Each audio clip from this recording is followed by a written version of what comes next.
आजपासून सुरू होत असलेल्या पावसाळी अधिवेशनाच्या ओळखपत्रावरून अशोक स्तंभ गायब करण्यात आले। यापूर्वीच्या अधिवेशनाच्या पासेसवर अशोक स्तंभ असायचा। यावरून आमदार जितेंद्र आव्हाड आणि रोहित पवारांनी प्रतिक्रिया दिल्या। पाहूयात।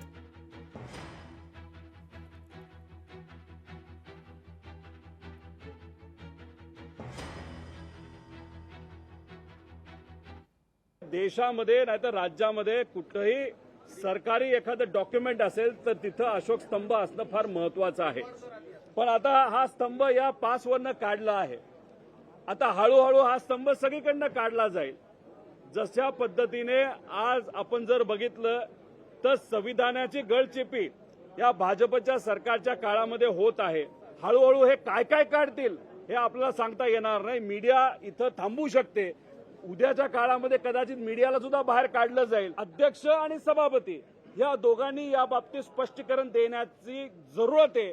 पण थातूर मातूर जर तुम्ही त्या ठिकाणी स्पष्टीकरण देणार असाल तर हे चालणार नाही। अंग्रेज जेव्हा सोडून गेले तेव्हा जाताना लॉर्ड माउंटबॅटन यांनी ट्रान्सफर ऑफ पॉवर म्हणून तो सिंगॉल जो एका सोनाऱ्यांनी बनवला होता बेंगलुरूमध्ये म्हणजे दक्षिणात्य राज्यांमध्ये, तो सिंगॉल ते प्रतीक ट्रान्सफर ऑफ पॉवर म्हणून नेहरूजींच्या हातात दिलं।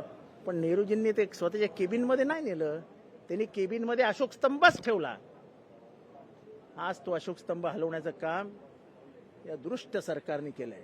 तुम्हाला देखील एक ओळख होती अशोक स्तंभाची, तुमच्याही ओळखीवरती चुना लावण्याचं काम केलंय। आपण सगळ्यांनी मिळून अशोक स्तंभ परत मिळण्यासाठी ही लढाई लढली पाहिजे। या अधिवेशनामध्ये प्रतिनिधींना येण्यासाठी ओळखपत्र दिलं जातं, परंतु या ओळखपत्रावर अशोक स्तंभ नसल्याचं दिसत आहे। संविधान निर्माता महामानव डॉक्टर बाबासाहेब आंबेडकर यांनी लिहिलेल्या संविधानानुसार देश चालतो, मनुस्मृतीच्या कायद्यानुसार देश चालत नाही।